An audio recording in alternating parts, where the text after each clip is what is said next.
আসসালামু আলাইকুম। আমি আপনাদেরকে গত ভিডিওর মাধ্যমে দেখিয়েছি যে আমি একটা ইনকিউবেটর মেশিন কিনে নিয়ে এসেছি। আজকে এই ইনকিউবেটর মেশিনের মধ্যে ডিম বসিয়ে দিব। ইনকিউবেটর মেশিনের মধ্যে সঠিক পদ্ধতিতে কিভাবে ডিম বসাতে হয় এটা যদি আপনারা না জেনে থাকেন তাহলে আজকের এই ভিডিওটি সম্পূর্ণ না টেনে দেখতে হবে। এবং ভিডিওটি শুরু হুম, করার আগে একটাই রিকোয়েস্ট ব্যাটারিটা কি থাকবে, নামাই? হ্যাঁ। আমার চ্যানেলে যদি না, আপনারা নতুন ব্যাটারি কি দর্শক নামাই? হয়ে হ্যাঁ। থাকেন তাহলে আমার এটা এই দিবে? চ্যানেলটি সাবস্ক্রাইব এবং ফলো করে রাখবেন। ইতিমধ্যে যদি আপনারা চ্যানেলটি সাবস্ক্রাইব এবং ফলো করে থাকেন তাহলে আপনাদেরকে অসংখ্য ধন্যবাদ। ইনকিউবেটর মেশিনে ডিম বসানোর আগে ইনকিউবেটর মেশিনের মেঝেতে একটা সুতি কাপড় বিছিয়ে নিতে হবে, যাতে মেঝেতে ডিম বসালে ডিম গড়িয়ে অন্যদিকে না যায়। ইনকিউবেটর মেশিনটা এমন জায়গায় স্থাপন করতে হবে যে যেখানের জায়গাটা থাকবে একদম সমতল, যেখানে কোনো উঁচু নামার জায়গা থাকবে না। সমতল জায়গা দেখে এই ইনকিউবেটর মেশিনটা স্থাপন করতে হবে। এরপর ইনকিউবেটর মেশিনের মধ্যে যে ডিমগুলো বসাবেন এই ডিমগুলো হতে হবে বীজ ডিম এবং উর্বর ডিম হতে হবে, কেননা উর্বর এবং বীজ ডিম ছাড়া কখনোই ভালো একটা হ্যাচিং রেট পাওয়া যাবে না।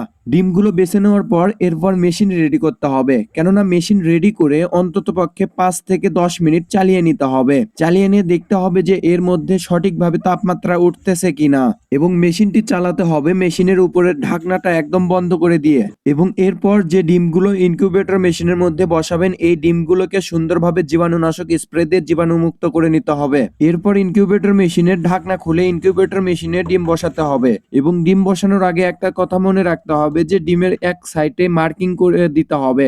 ডিমে মার্কিং করে দেওয়ার কারণটা হচ্ছে এটা যেহেতু ম্যানুয়াল ইনকিউবেটর, এখানে কোনো অটোমেটিক সিস্টেম নেই, সেহেতু দিনে 3 থেকে 4 বার এই ডিমটাকে ঘুরিয়ে দিতে হবে। ডিম ঘোরানোর সময় যাতে বোঝা যায় সেজন্যই এই ডিমের উপর মার্কিং করে দেওয়া। এখন হচ্ছে সবচেয়ে বেশি গুরুত্বপূর্ণ কাজ, কেননা ইনকিউবেটর মেশিনের মধ্যে ডিমটা বসাতে হবে একদম 90 ডিগ্রি অ্যাঙ্গেলে। এখানে যদি কোনোভাবে ব্যাকার দ্বারা হয়ে যায় তাহলে ডিম ফুটতে সমস্যা হয়ে যাবে। ভিডিও চিত্রে আপনারা দেখতে পাচ্ছেন যে আমি কিভাবে ইনকিউবেটর মেশিনের মধ্যে ডিম বসিয়েছি। আপনারাও এভাবেই ইনকিউবেটর মেশিনের মধ্যে ডিম বসিয়ে নিতে পারবেন। ইনকিউবেটর মেশিনের মধ্যে ডিম বসানো হয়ে গেলে এরপর ইনকিউবেটর মেশিনের মধ্যে একটা বাটিতে করে পানি দিতে হবে, কেননা এই ইনকিউবেটর মেশিনের মধ্যে যাতে আর্দ্রতাটা ঠিক থাকে।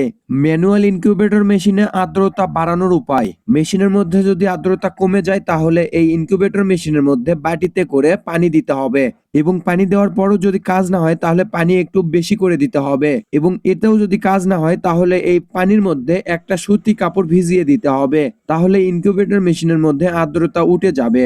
আর যদি ইনকিউবেটর মেশিনের মধ্যে আর্দ্রতা বেড়ে যায় তাহলে কমানোর উপায় কি? ইনকিউবেটর মেশিনের মধ্যে আর্দ্রতা কমানোর উপায় হচ্ছে ইনকিউবেটর মেশিনের মধ্যে যে পানি দেওয়া থাকে এই পানিটা সরিয়ে নিতে হবে, তাতে কাজ হয়ে যাওয়ার কথা। এতেও যদি কাজ না হয় তাহলে এই ইনকিউবেটর মেশিনের মধ্যে শুকনা মুড়ি দিয়ে দিতে হবে, তাহলে ইনকিউবেটর মেশিনের মধ্যে আর্দ্রতা কমে যাবে। এভাবেই আপনারা ম্যানুয়াল ইনকিউবেটর মেশিনের আর্দ্রতা কমানো এবং বাড়াতে পারবেন।